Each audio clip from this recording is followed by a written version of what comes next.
اب مجھے نہیں پتا سگنلنگز کے آنےسٹلی میں بہت ساری اسپیکولیشن ہو رہی ہیں but I would be very responsible اگر میں آپ سے کہوں کہ مجھے یہ معلوم ہے جو امریکی وہاں سے نکل رہا ہے وہ یہ تو ایک رسپانس تو ان کے آلریڈی اسپوکس مین سے آیا وہ نرم گوشہ نہیں نظر آ رہا تھا جو اسرائیل کے لیے ہوتا ہے ان کی باتوں سے. لیکن آپ کو کیا لگتا ہے شہری صاحبہ کہ یہ جس طریقے سے کہا جا رہا ہے کہ اسرائیل نے اطلاع دی امریکہ کو اور امریکہ بتانے میں تاخیر ہوئی یا وہ بتا رہے تھے اس وقت حملہ ہونا شروع ہو گیا, آپ کے اس میں کوئی مال انٹینٹ کوئی نظر آ رہی ہے کہ کچھ ایسا کوئی بائی ڈیزائن ایسا؟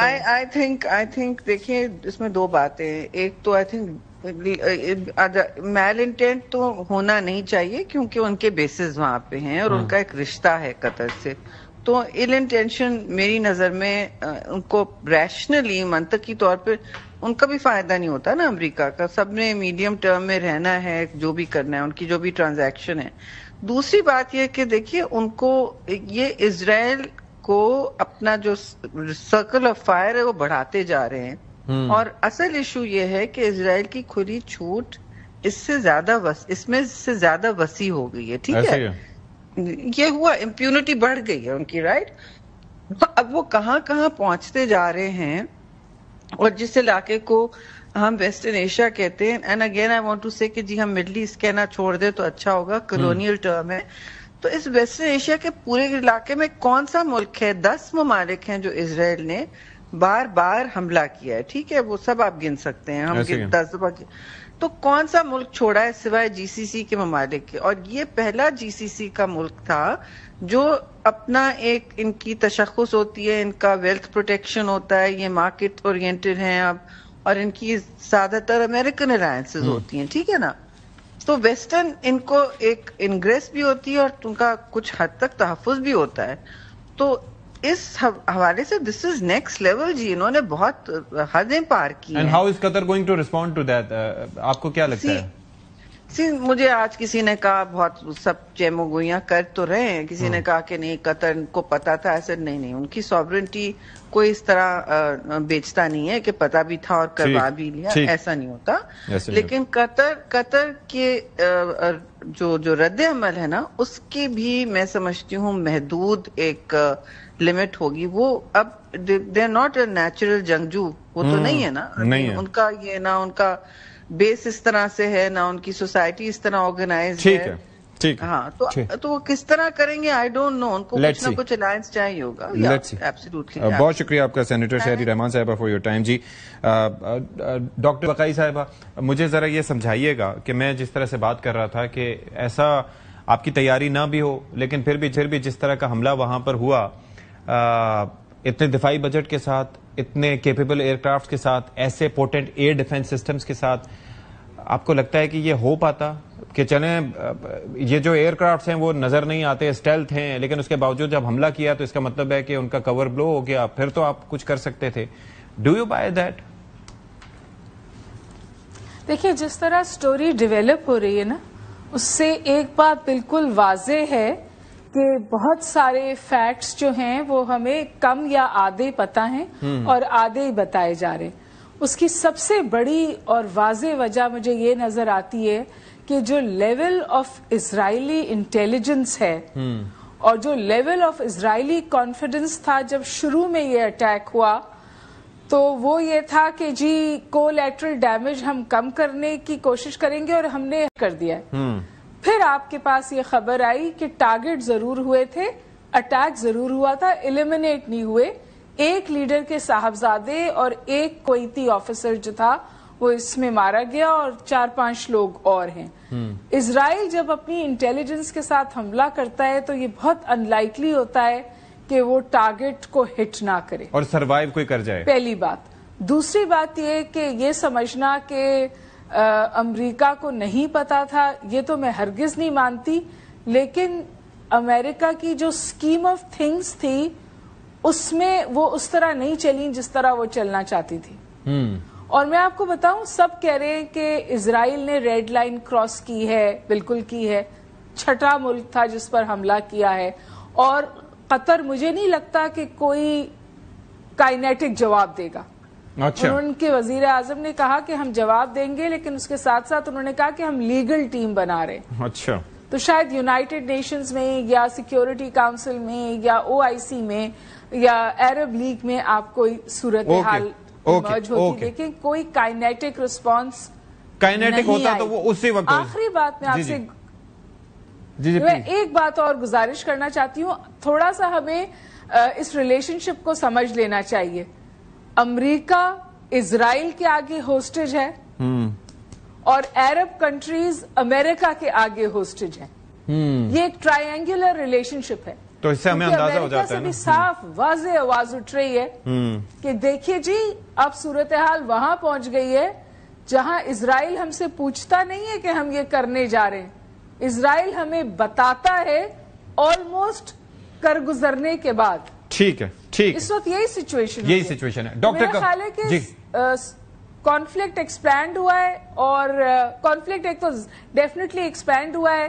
امن کی ہر کوشش پہ حملہ تھا. اور تیسری بات یہ کہ جو UN جنرل اسمبلی کا سیشن ہونے جا رہا ہے اور اس میں شاید فلسطین کو ریاست کا سٹیٹس دینے کی بات ہو رہی ہے، اس پر اب سوال ہے. بالکل سوال پائے گا یا نہیں، کیونکہ ساتھ ساتھ وہ حملہ کر رہے ہیں غزہ میں بھی بہت ایسے. ڈاکٹر قمر چیمہ صاحب، سر میں نے جو ابتدائیہ دیا، آپ کی اسیسمنٹ کیا ہے؟ ظاہر ہے کہ آپ سیکیورٹی معاملات کو بہت بہتر سمجھتے ہیں. کیا ہوا ہے یہ کیا پاسبل تھا؟ جو کیپیبلٹیز ہیں قطر کی اپنی پلس امریکی اڈے کا موجود ہونا. اور ڈاکٹر ہما بقائی نے بڑی امپورٹنٹ بات کی کہ امریکہ اسرائیل کے ہاتھوں ہاسٹیج ہے اور باقی خطہ امریکہ کے ہاتھوں. تو دیٹ مطلب شوز دا ریلیشن شپ. جی بہت شکریہ.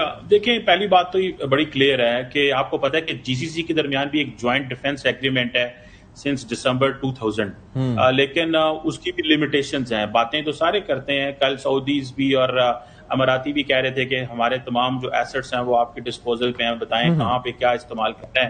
لیکن میرا خیال ہے کہ تمام ممالک اس چیز کو سمجھتے ہیں کہ this was not an attack on Qatar. یہ جو اٹیک ہے یہ بیسیکلی حماس کی پولیٹیکل لیڈرشپ کے اوپر. اور پہلے ماضی میں کچھ عرصہ پہلے یہ باتیں بھی ہوئیں کہ حماس کی جو پولیٹیکل لیڈرشپ کو اس کو یہاں سے نکل جانا چاہیے، یہاں سے چلی جائے. حالانکہ ایسی لیڈرشپ ترکی کے اندر بھی بیٹھی ہوئی ہے. لیکن امپورٹنٹ چیز یہ بھی پتہ چلتی ہے کہ آپ یہ پتہ چلا، جس طرح آپ اپنے ابتدائیے میں کہہ رہے تھے کہ $14 ارب کا ڈیفنس بجٹ ہے، تو پتہ یہ چلا کہ اگر اکنامک سیکیورٹی موجود ہے اور ملٹری سیکیورٹی نہیں ہے تو آپ کی اکنامک سیکیورٹی کسی کام کی نہیں ہے اور آپ انتہائی ولنریبل ہیں اور کمزور ہیں. اور یہ چیز جو ہے وہ ہمیں پتہ چل جاتی ہے. اور میرا خیال ہے کہ سارے کے سارے GCC کو ری تھنک کرنے کی ضرورت ہے کہ وہ جس طرح ڈاکٹر ہما بقائی صاحبہ کہہ رہی تھی کہ جب بھی اسرائیل حملہ کرتا ہے تو وہ پن پوائنٹ کرتا ہے، وہ ایران ہو، وہ یمن ہو، وہ یہاں پہ ہو، دنیا کی جس مثالیں ہیں حملہ کیا ہے. مثالیں حسن نصر اللہ، ابراہیم رئیسی، وہ بھی ہیلی کاپٹر کا جو حادثہ تھا میں حادثہ نہیں مانتا اس کو. اس کے ساتھ ساتھ اسماعیل ہانیہ کا ہو گیا، حسن نصر اللہ ہو گئے. باقی جہاں جہاں انہوں نے ٹارگٹ کیا وی نو. یہ بالکل سارے کے سارے عرب ورلڈ کو اور GCC کو ری تھنک کرنے کی ضرورت ہے کہ وہ ان کی سیکیورٹی کہاں پہ ہے. وہ اربوں ڈالر بھی لگا رہے ہیں اور کیا وہ واقعی سیکیور ہیں یا کہ وہ یہ ایک سٹینڈرڈ سیکیورٹی جو ان کو ملی ہوئی ہے اس کے اوپر گزارا کر رہے ہیں. سو میرا خیال ہے کہ یہ ایک سگنل ہے. اور دوسرا شاید اسرائیل نے یہ بھی سگنل کر دیا ہے کہ اگر ہم پولیٹیکل لیڈرشپ کو حماس کی ہٹ کر رہے ہیں تو ہم کیا کریں گے غزہ کے اندر جو باقی ماندہ انفراسٹرکچر رہ گیا ہے یا وہاں پہ باقی چیزیں جو کرنے والی ہیں. سو مجھے لگتا ہے کہ اس کا یہ بھی مطلب ہے کہ آئندہ غزہ کے اندر مزید اٹیک ہوں گے اور وہ کسی قسم کا کوئی جو ہے وہ جو نارمل انداز سے وہ انگیج نہیں. بالکل. ڈاکٹر ہما بقائی، مجھے یہ سمجھائیے کہ کیا یہ ریئلائزیشن ہونی چاہیے؟ میں حیران ہوں کہ جو خطہ آلریڈی جنگ میں الجھا ہوا تھا اور جہاں پر اسرائیل جیسا پڑوسی آپ کے پاس موجود ہو، خیر یہاں تو پڑوس نہیں ہے، تقریباً 1,500 سے 2,000 کلومیٹر کا فاصلہ ہے، لیکن اس کے باوجود وہ ہر کسی کو ٹارگٹ کر رہا ہے. تو آپ کی اکانومی جتنی مرضی اسٹرانگ ہو، پاکستان کا تو اس سے کہیں درجے کم بجٹ تھا، لیکن ہمارے پاس کیپیبلٹی جو تھی ان سے کہیں زیادہ بہتر تھی. تو کیا ریئلائزیشن آپ کو لگتا ہے ہوگی عرب ممالک میں کہ اب انہیں تھوڑا سا اپنے دفاع پہ بھی فوکسڈ ہونا چاہیے؟ میرا نہیں خیال کہ یہاں دفاعی کیپیسٹی یا معاشی طاقت زیر بحث آنا چاہیے، نہ ہی اس صورتحال کو پاکستان کے ساتھ جو انڈیا کی ایکویژن تھی اس سے کمپیئر کرنا چاہیے، کیونکہ پاکستان اور انڈیا جو تھے وہ دو پروٹیگنسٹ ہیں ساؤتھ ایشیا کے، اور پاکستان نے ہمیشہ کریڈیبل ڈیٹرنس کو برقرار رکھا ہے اور اس کریڈیبل ڈیٹرنس کو انفورس کیا اس 4 دن کی وار جو آپ نے دیکھی اس میں. اور اس میں بھی پریزیڈنٹ ٹرمپ صاحب نے اس کا کریڈٹ لیا اور کہا کہ میں نے ثالثی کرائی. لیکن آپ یہ دیکھیں کہ ایران تو اکنامکلی بہت وائبل نہیں ہے اور بہت بڑی دفاعی طاقت بھی نہیں ہے. لیکن جب اسرائیل نے امریکہ کے ساتھ مل کر ایران پہ حملہ کیا تھا، ایران کے جواب کے بعد امریکہ فوراً پیچھے ہٹا تھا، میڈیٹر بنا تھا. ایران کا نقصان ہوا تھا لیکن اس نقصان کے باوجود اس نے جواب بھی دیا تھا اور اپنی ریڈ لائن بھی ڈرا کی تھی. تو میں دوبارہ گزارش کروں کہ جو مڈل ایسٹرن یا ویسٹ ایسٹرن پالیٹکس ہے، جیسے شیری فرما رہی تھیں، اس کا ڈائنامکس بالکل فرق ہے. سوال یہ نہیں ہے کہ قطر روک نہیں سکتا تھا یا قطر جواب نہیں دینا چاہتا تھا. سوال یہ ہے کہ کیا قطر کانفرنٹیشن میں جانا چاہتا ہے اسرائیل سے اور امریکہ سے. اور یہ بھی میں آپ سے گزارش کر دوں، this attack is like America attacking America. آپ سمجھیں کہ جو ویسٹ ایشیا کا نیٹو ہے اس پر اسرائیل نے اٹیک کیا، اور اس اٹیک کا جواب اگر کائنیٹک دے گا کوئی بھی تو وہ کس سے کانفرنٹیشن میں جائے گا؟ بالکل صحیح کہا آپ نے. اس کی سسٹیننس کہاں ہوگی؟ ایسے ہی ہے. اسرائیل سے جنگ میں جائے گا یا امریکہ سے جنگ میں جائے گا؟ Iran it's the same thing. You are right.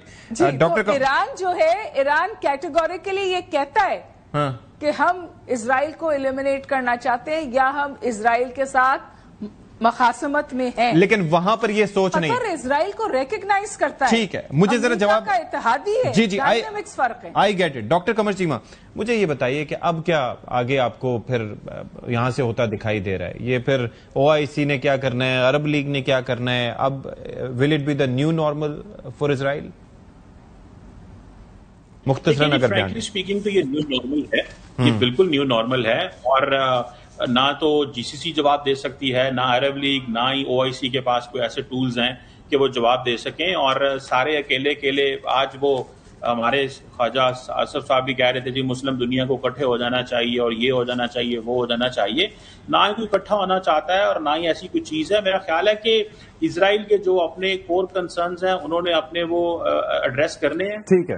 امریکہ والے سے جو ہے وہ بڑا کلیئرلی یہ حملہ ہوا ہے اس میں بھی وہ ظاہری بات ہے وہ دیور ان دا لوپ. سو مجھے نہیں لگتا کہ کوئی جواب آ سکتا ہے. چلے ٹھیک ہے. بہت شکریہ ڈاکٹر قمر چیمہ صاحب. ڈاکٹر ہما بقائی صاحب کا بھی بہت شکریہ. We'll take a break. Break کے بعد حاضر ہوتے ہیں. ویلکم بیک جی. پروگرام میں ایک بار پھر سے آپ سب کا خیر مقدم ہے. اور ذرا ہم اگر تذکرہ کریں تو جنوبی پنجاب میں اس وقت سیلابی صورتحال برقرار ہے. ادھر کراچی کا اگر رخ کریں تو وہاں پر برسات ہی برسات، اور اس کے بعد کبھی ملیر ندی کا سنتے ہیں تو وہ بپھر گئی، کبھی لیاری کا سنتے ہیں تو وہ بپھر گئی، اور اس کے بعد رات بھر جو صورتحال رہی کہ پانی مختلف علاقوں میں موجود رہا، لیکن اب اس کا نکاسی ہونا شروع ہو گئی ہے. ایک چیز تو یہ ہے. دوسرا یہ ہے کہ بڑا امپورٹنٹ چیز جس کی جانب تمام لوگ اشارہ کر رہے تھے، بلاول بھٹو صاحب کی جانب سے یہ مطالبہ کیا گیا زرعی ایمرجنسی کا. اور اس سے ہٹ کے جو بھی رہنما ہیں جن کے علاقے متاثر ہوئے ہیں، چودھری منظور صاحب ان میں سر فہرست ہیں، قصور خاصا متاثر ہوا ہے، تو ان کا بھی مطالبہ یہ تھا کہ یہ ایمرجنسی کا نفاذ کیا جائے تاکہ لوگوں کو ریلیف مل سکے. اب ہوا یہ ہے کہ اس پر وزیر اعظم پاکستان کی جانب سے یہ اعلان کیا گیا ہے، نہ صرف یہ کہ زرعی ایمرجنسی کا بلکہ موسمیاتی ایمرجنسی کا. اچھا، اب اس میں ہوتا بیسیکلی یہ ہے کہ تھوڑا سا ریلیف دے دیا جاتا ہے، ریلیف پیکیجز دیے جاتے ہیں کسانوں کے لیے، بالخصوص سبسڈیز ہوتی ہیں جو بیج ہوتے ہیں ان کے اوپر، فرٹیلائزرز پر، اور ٹیوب ویلز کے لیے جو بجلی ہوتی ہے اس کے اوپر، اور پھر ساتھ ہی ساتھ جو قرضے ہوتے ہیں، یعنی کہ جو زرعی قرضے دیے جاتے ہیں ان کے اندر جو لو انٹرسٹ ہوتا ہے، یعنی کہ ان کے اندر جو شرح سود ہوتی ہے وہ کم ہوتی ہے. پھر اس کے بعد یہ ہے کہ باقی کافی سارے ریلیف کے اقدامات کیے جاتے ہیں، تو وہ بھی ہم جاننے کی کوشش کریں گے اس بار ہے کیا. اس سے پہلے 2019 میں جب خان صاحب کی حکومت تھی تو انہوں نے ایک پورا ریفارمز کا پیکج دیا تھا 300 ارب روپے کی مالیت کا تقریباً، اور اس کے بعد 2020 میں جب ٹڈی دل کا ایک حملہ ہوا تھا تو اس کے بعد یہ زرعی ایمرجنسی کا نفاذ ہوا تھا. ویسے تو 2023 میں بھی مطالبہ کیا گیا تھا کہ ہونا چاہیے، لیکن ایسا ہوا نہیں تھا. تو چلیں جی اس پر بات کر لیتے ہیں. جو مہمان ہیں ان کا تعارف آپ سے کروائے دیتے ہیں. قمر زبان کائرہ صاحب پاکستان پیپلز پارٹی کے سینئر رہنما ہمارے ساتھ موجود ہوں گے، ان سے بھی بات کریں گے. جائیں گے کراچی سے, اور چونکہ آپ کو پتا ہے کہ ایک سیلابی صورتحال رہی تو وہاں پر کنیکشن ایشوز ہیں, تو فون کال پہ ہمیں جوائن کریں گے. اس کے ساتھ ساتھ اختیار ولی خان صاحب کوآرڈینیٹر ہیں, وزیر اعظم پاکستان کے اسٹوڈیوز میں موجود ہیں, بہت شکریہ آپ کا. اور بیرسٹر عمیر خان نیازی صاحب پاکستان تحریک انصاف کی نمائندگی کے لیے ہمارے ساتھ ہیں. اختیار ولی خان صاحب, یہ ذرا مجھے بتائیے گا کہ خاصے مطالبات اس حوالے سے آ رہے تھے کہ ایمرجنسی کا نفاذ کیا جائے, زرعی ایمرجنسی کا, تو اب موسمیاتی ایمرجنسی کا بھی اعلان کر دیا گیا ہے, تو اس کے کچھ خد و خال اگر ہوں تو وہ آپ بیان کر پائیں گے؟ بسم اللہ الرحمن الرحیم. بہت شکریہ اشفاق ستی صاحب. دیکھیں, جو آج کیبنٹ نے فیصلہ کیا ہے نا, جو 2 ایمرجنسیز کا نفاذ آج وزیر اعظم صاحب نے اعلان کیا, ایک زرعی ایمرجنسی اور دوسری موسمیاتی ایمرجنسی, کلائمیٹ ایمرجنسی. دونوں کا مقصد ہے, اس کے پیچھے پس منظر یہ ہے کہ جو یہ فلڈ آیا ہے یہ آپ کی ہسٹری کا بدترین فلڈ ہو گیا. یہ آپ کی فصلوں کو برباد کر گیا. یہ آپ کی جو گندم کی فصل ہے اسپیشلی اس کو, آپ کے لائف سٹاک کو, آپ کے فروٹس کو, آپ کی سبزی کو, جو ویجیٹیبل آپ کی وہ ہے, وہ ساری کراپس جو ہیں وہ آپ کی ڈسٹرب ہو گئی ہیں. اب میں آپ کو پچھلے پروگرام میں بتایا تھا نا کہ ہم ایسی بلاؤں میں پھنس چکے ہیں کہ اب بارشیں ہوں گی بے وقت ہوں گی. کلائمیٹ چینج یہی ہے نا, کبھی کلاؤڈ برسٹ ہو گیا, کبھی کیا ہو گیا, اور بہت زیادہ ہوں گی. اور جب اس کے بعد کوئی دور آئے گا تو پھر خشک سالی اور قحط سالی, تو ہم ان 2 بلاؤں کے بیچ میں ہیں. اب اس کے لیے آپ کو بڑی مہارت کے ساتھ, فہم و فراست کے ساتھ اور دانش کے ساتھ آپ نے اس میں فیصلے لینے اور اس میں نکلنا ہے. اب اس کے بعد جو فصلوں کے جو گندم کی کمی کا واقعہ آنے والا, پنجاب آپ کا سب سے بڑا صوبہ ہے جو آپ کو گندم اگا کے دیتا ہے, ایسے ہے, اور وہ آپ کی فصل ہو گئی ہے, تباہ ہو گئی ہے, صاف الفاظ میں بندہ کہہ دے. دوسرا ابھی اس کی بوائی ہونی نہیں تھی ویسے؟ نہیں سر, اس میں بہت کچھ خراب ہو گیا ہے. اچھا, ہاں, اور ابھی جس فیز میں یہ جائے گا اس کے بعد آپ وہ مطلوبہ پیداوار حاصل نہیں کر پائیں گے اگر پانی کھڑا رہے گا, بوائی ٹائم پہ نہیں ہوگی, نہیں کر سکتے. ٹھیک ہے.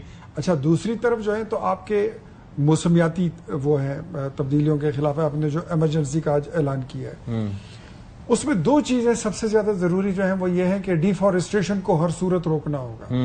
ہماری نئی سروے کے مطابق ہمارے جنگلات کے ذخائر میں 20% تک کمی ریکارڈ کی گئی ہے. 18 سے 20. یس, یہ صرف کے پی کے نمبرز ہیں. جی, مطلب وہ میں اس میں کوئی پولیٹیکل پوائنٹ سکورنگ کی بات نہیں ہے, لیکن جو 1 ارب درخت ہے نا, اس کا تو سرے سے پتہ ہی نہیں چل رہا کہ وہ لگے کہاں پر ہیں. ہمارے تو جو ذخائر ہیں وہ تو کم ہو رہے ہیں, اور ڈیفارسٹریشن اب بھی ہو رہی ہے, اس وقت بھی ہو رہی ہے.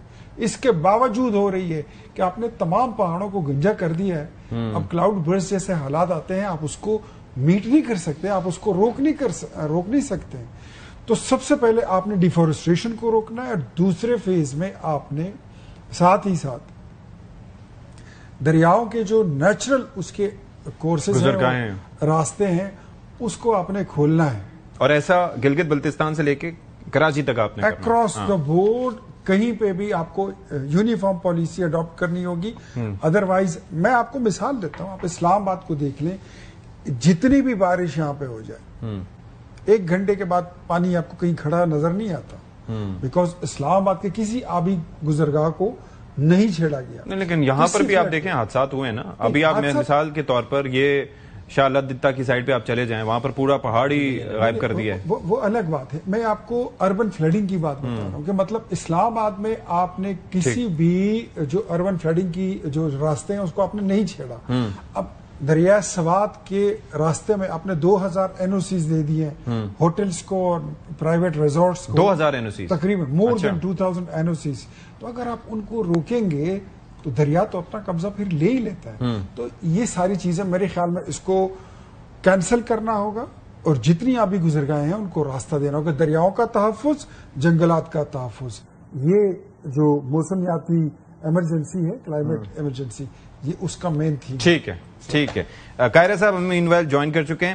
قمر زمان قاہرہ صاحب, پہلے تو مجھے ذرا یہ بتائیے گا کہ اس وقت کراچی میں آپ موجود ہیں اور ظاہر ہے کہ ہمارا آپ سے فون پہ رابطہ ہو پا رہا ہے. وہ وجہ یہی ہے موسم, اور برسات بھی ہو رہی ہے, اور ساتھ ہی ساتھ پانی بھی ہم نے دیکھا کہ دونوں ندیاں بھی بفر گئی تھیں, کچھ گھروں میں بھی کئی پانی گیا. لیکن اس دفعہ سندھ حکومت جو ہے وہ ایکٹیو نظر آئی, اور میئر صاحب بھی خاصے ایکٹیو نظر آئے, اور اس دفعہ ہم نے دیکھا کہ انتظامیہ کی وجہ سے وہ پرابلمز نہیں ہوئی جو کہ ہو سکتی تھیں. تو یہ کہا جائے کہ موسمیاتی تبدیلی پورے پاکستان میں بشمول کراچی بھرپور طریقے سے محسوس کی جا رہی ہے. بلا شبہ جی، موسمیاتی تبدیلی کے رنگ ہمیں ابھی تو بارشوں کی صورت میں نظر آ رہے ہیں اور باقی موسموں میں اس کے اپنے اس کے اثرات ہوتے ہیں. اوور آل کلائمیٹک چینج ہو رہی ہے، جس کے نتیجے میں اس وقت برسات کے موسموں میں زیادہ بارشیں ہو رہی ہیں اور کلاؤڈ برسٹ ہو رہے ہیں اور گلیشیئر برسٹ ہو رہے ہیں. یہ بڑی انفارچونیٹ صورتحال ہے.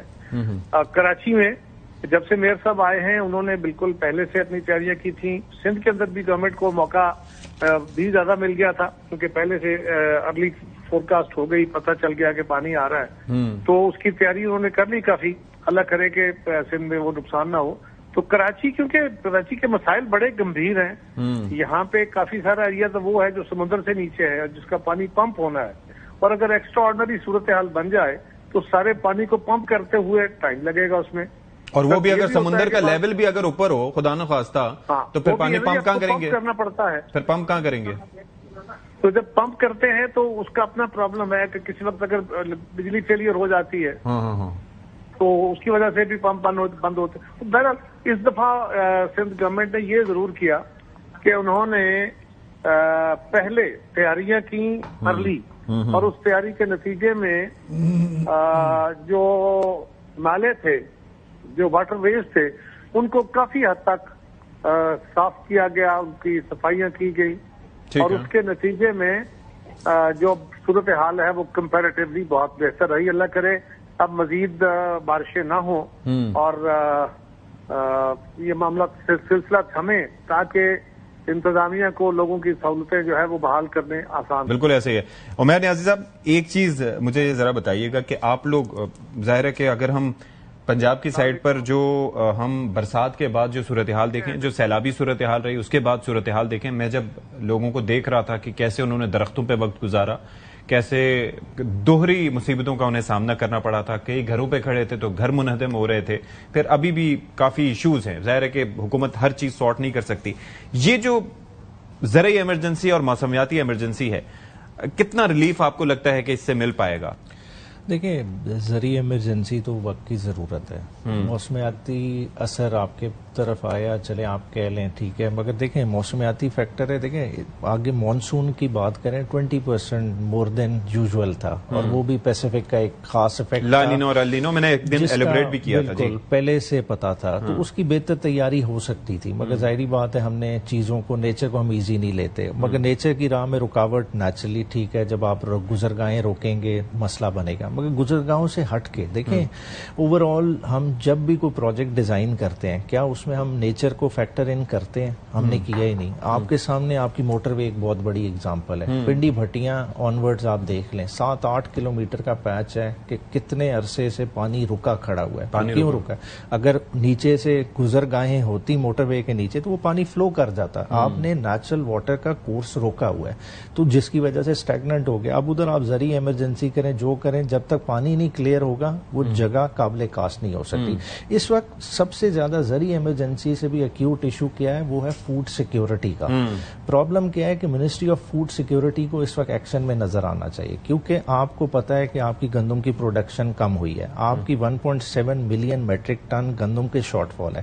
پھر جب اس طرح کی کنڈیشن ہو جائیں تو آلریڈی مارکیٹ میں ایک شارٹیج کی آواز، چاول کا الگ ایشو ہے، چاول کا تو الگ نہیں. آٹا اس وقت KPK میں مسئلہ ہے، ٹھیک ہے، مہنگا ہو گیا. پنجاب میں اس کی اویلیبلٹی دن بدن مہنگی ہوتی جا رہی ہے. تو اگر آپ وقت پہ آرڈر نہیں پلیس کرتے، ٹھیک ہے، آپ نے اپنے کسان کا تو 22,000 ارب کا نقصان 2 سیزن میں کیا، مگر اب آپ اپنی پاپولیشن کو، جو نے ایک سال میں آپ نے 1.5 کروڑ اضافی سطح غربت سے نیچے لے کے گئے ہیں، کیا ان کو کس طرح کیٹر فار کریں گے؟ تو یہ بہت ضروری. دوسرا جو چاول کی آپ بات کریں، چاول آپ کی کیش کراپ ہے. دیکھیں ہم ہیں تو ایگریگیرین کنٹری، مگر پھر بھی فرٹیلائزر، یہ وہ دالیں وغیرہ امپورٹ کرتے کراتے ہم 8 سے 9 بلین ڈالرز خرچ کرتے ہیں اس چیز پہ.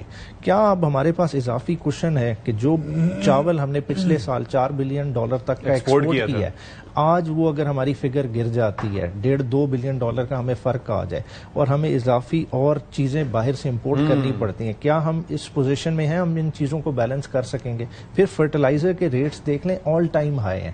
مطلب کسان DAP کیا آج ڈال سکتا ہے فصلوں میں؟